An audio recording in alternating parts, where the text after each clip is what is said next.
Good afternoon, Denver and SoCo. Good afternoon. Here we go. My name is Ellie. What can I do? Our grading has taken on many forms over the last few years, but one thing that has remained the same is our intent to make customers feel valued and welcomed. Now today, we add a new goal. I call it endearment. The most basic definition of endearment is emotional attachment. We want to build relationships with our guests. This particular greeting is just an example of how something so seemingly small can have great impact on your guest satisfaction. This is probably my favorite greeting, but really there's a number of ways that we can allow our crew to greet our customers and make them feel valued and welcomed. Now, I'm not going to stand here and tell you to be nice. I think everyone in this room has heard that 100 times, 1,000 times. If we don't know how to be nice by now, we're never going to know. Besides, I'm pretty sure that being nice gets misconstrued for smile. Smiling is really nice to do, but smiling is not being nice. Instead, what we should be going for is to provide a genuine guest engagement.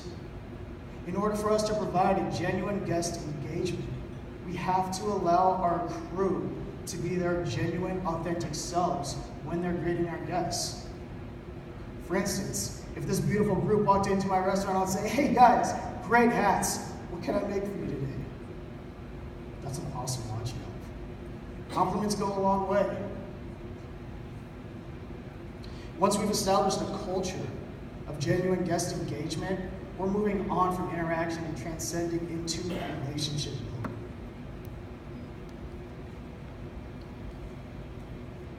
Now, when we build relationships, what we are doing is endearing people to our service and to our stores, and thus we are building loyalty. And loyalty is the reason customers pass your competitors and go to your store, because you care.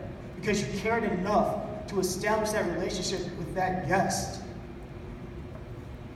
And really the word care, that is how we should approach everything we do every day, whether we're talking about guest interaction or our daily duties. We care. Our customers want us to care, and we acknowledge that our guests deserve our best. So what's the opposite of caring? Ignoring.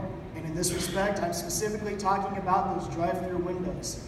So think about your store and your present window. How long does it take your presenter to acknowledge the customer in the window when they are not HBO, when they do not have food? How long does the customer sit there before anyone acknowledges them? Because the only thing that customer has is their own thoughts. And those thoughts are typically propagated by their most recent interaction, which was at the cash window. So if they had a mediocre or a negative interaction at that cash window, it is now sitting in their head and becoming worse and worse the longer they think about it and the longer they're not being acknowledged in that present window. And we can stop that. We can solve that by simply offering a "Good afternoon. Your order will be ready in just a moment." This is a simple thing. These are not big operational changes. One of the key tenets to Gold Standard Drive-Thru is hospitality fundamentals. And what we're talking about so far is making two commitments. Number one, to allow our crew to engage in genuine guest engagements while maintaining that the customer is feeling welcomed and valued. And we're going to acknowledge those customers as soon as they hit both of those windows, to make sure that we are in control of that guest satisfaction and we're not letting their mind take over the visit.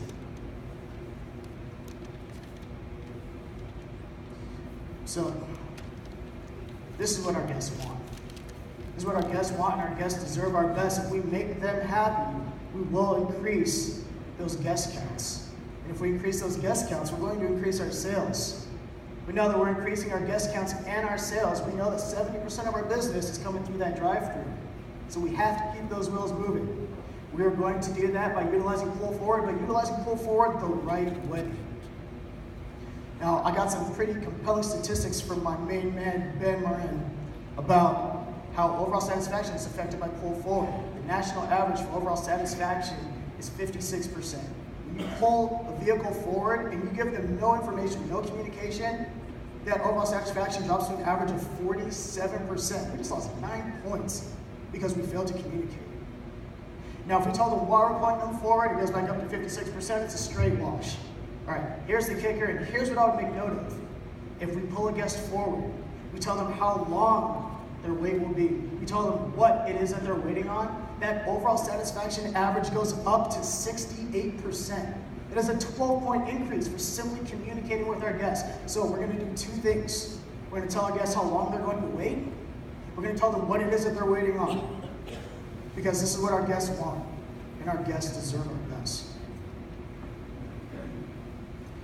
Now, in every relationship, there are some key tenets that we have to abide by, and that goes for your relationship with guests, your relationship with your significant others. We have to have good communication. We have to make that person feel welcome and valued in that relationship. So what happens when we violate those tenets? When our guests do not feel welcome and valued, it leads to divorce. It leads to divorce. Now, this can happen in any relationship. When this person has an expectation and we're not meeting it, they're going to divorce us. If this guest is going to your store and you're not providing what it is that they expect, they're going to kick you to the curb. They're going to go run off with Wendy because they think Wendy's going to treat them better. Now, I'll tell you right now, I'm going to take it personally if my amazing guests leave me for Carl Jr. I know I'm going to Carl. We have to take this personally. Oh, and if they say it's not you, it's me, they're lying. It was you. We push our customers out. We give them to our competition. That's something else. That's a way we have to think of losing guest counts. It's not only hurting your business, but it bolsters your competition. It makes your competition stronger. Now, if we have too many divorces, we are going to suffer from a condition, not depression, but guest count erosion, which is often followed by depression.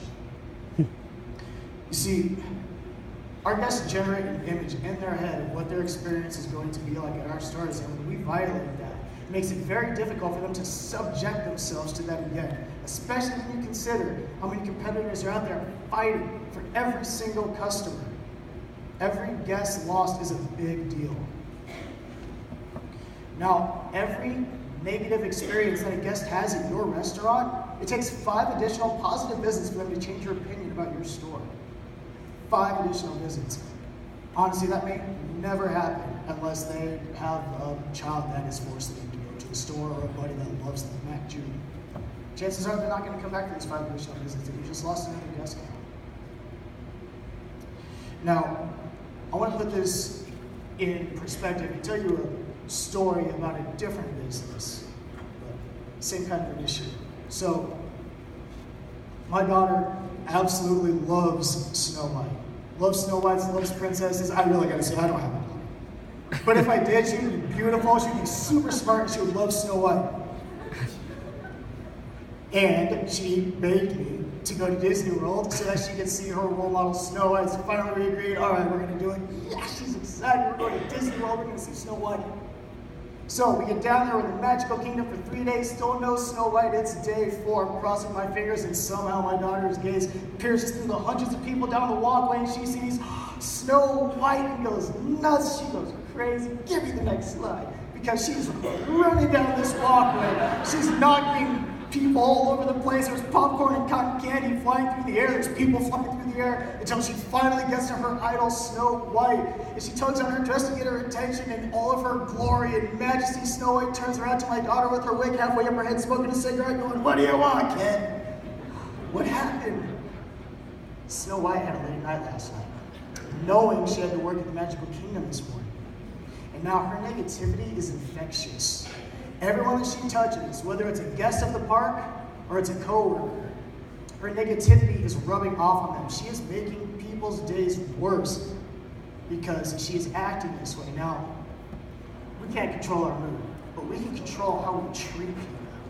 And just like Snow White at that Magical Kingdom, every day she's in there, she is representing Disney World. Just like us every day in our restaurants, we're representing brand McDonald's. And Snow White cannot have a bad day, and neither can we. Because our guests do not deserve for us to take out our bad moods on them. It doesn't matter what happened that morning, it doesn't matter what happened the night before. This guest does not deserve for us to treat them in this way because we're in a bad mood, and it is our responsibility to make sure that our people know that, they recognize that, and they understand the reason why. Not just because we told them to, but we need to make sure that they understand the power that they have when they're interacting with our guests and how they affect their day. Every day, we can be our best. And that starts with our crew's genuine guest engagement. This, along with greeting guests in every drive-through window, will make them feel valued and welcomed. And we will let guests know while we're pulling them forward and for how long, because that's what they want. And through these actions, we will increase our guest counts by exhibiting that we truly value each and every customer that we are privileged to serve.